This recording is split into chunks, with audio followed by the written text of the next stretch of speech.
Hi hello welcome back to our channel. నేను మీ సాజన. ఈరోజు మన రెసిపీ వచ్చేసి అయితే ఎలాంటి మసాలాలు నూరే పని లేకుండా ఇంట్లోనే ఈజీగా చేసుకునే ఈ ఆలు కుర్మాని అయితే చూపించబోతున్నాను. చపాతీలోకి అప్పటికప్పుడు కర్రీ కావాలి, మసాలాలు నూరేంత టైం లేదు అని అనుకునేటప్పుడు మాత్రం ఇలా ఒకసారి ట్రై చేయండి, చాలా బాగుంటుంది.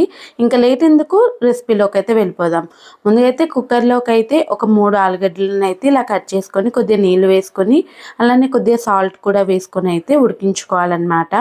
ఒక 3 విజిల్స్ వచ్చినాయంటే మనకి ఆలుగడ్డలు రెడీ అయిపోతాయి. ఇంక ఇలా తొక్క తీసేసుకొని మంచి చిన్న చిన్న క్యూబ్స్ లాగా అయితే కట్ చేసేసుకోవాలి. ఇలా కట్ చేసేసుకున్న తర్వాత దీన్ని అయితే పక్కకు పెట్టేసుకోవాలి. ఆ తర్వాత కడాయిలోకి అయితే కొద్దిగా 1.5 స్పూన్ దాకా ఆయిల్ అయితే పడుతుంది.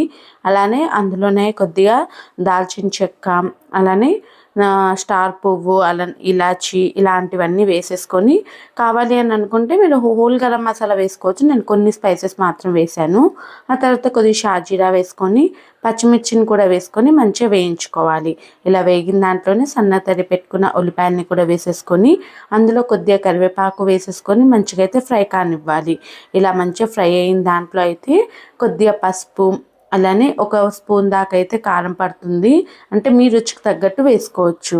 తర్వాత కొద్దిగా సాల్ట్ కూడా వేసేసుకొని అందులో కొద్దిగా జీలకర్ర పొడి, ధనియాల పొడి కూడా వేసుకొని ఒకసారి బాగా కలిపేసుకోవాలి. మీకు నచ్చితే ఇక్కడ గరం మసాలా కూడా వేసుకోవచ్చు. ఇలా మొత్తం కూడా ఒకసారి కలిపేసుకున్న తర్వాత సన్న తరి పెట్టుకున్న టమాటోని కూడా వేసేసుకొని 1కి 2 సార్లు మంచిగా కలిపేసుకొని ఒక 10 నుంచి 15 నిమిషాల పాటు అయితే మంచిగా మగ్గించుకోవాలి. ఇలా టమాటోలు అన్నీ కూడా మగ్గింది అని అనుకునేటప్పుడు అందులోకి అయితే కమ్మటి పెరుగు వాడుకోవాలండి. పుల్లటి పెరుగు ఈ కర్రీకి పనికిరాదు. ఇలా కమ్మటి పెరుగు అయితే వేసేసుకొని మంచిగా కలిపేసుకోవాలి. అంటే పెరుగు అంతా కూడా ఈ స్పైసెస్ అంతా కూడా కలిసేలాగంతా మంచిగా కలుపుకోవాలన్నమాట.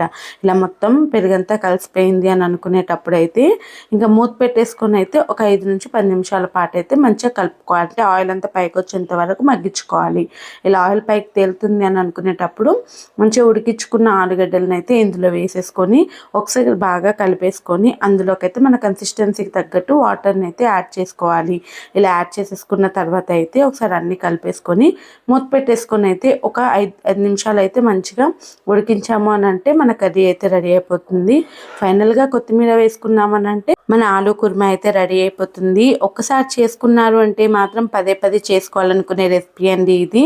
చాలా టేస్టీగా ఉంటుంది. చపాతీలోకి అలానే బగారా రైస్లోకి కూడా చాలా బాగుంటుంది. రెగ్యులర్ బేస్ మీద కూడా ఇలా ఒకసారి ట్రై చేయండి. ఎలాంటి మసాలా నూరే పని లేదు, అలా అని చెప్పేసి మరీ పల్చగా లేకుండా అయితే ఇలా అయితే కర్రీ అయితే మంచి థిక్నెస్తో అయితే ఉంటుందన్నమాట. చాలా ఎమ్మీగా ఉండే ఈ కర్రీ రెసిపీ అయితే మీకు నచ్చితే లైక్ చేసి మీ ఫ్రెండ్స్ అండ్ రిలేటివ్స్తో షేర్ చేసేసుకోండి. అలానే మన ఛానల్ని సబ్స్క్రైబ్ చేసేసుకోండి. ఇంకో వీడియోతో ఇంకో రెసిపీతో నేను మీ ముందుంటాను. Signing of.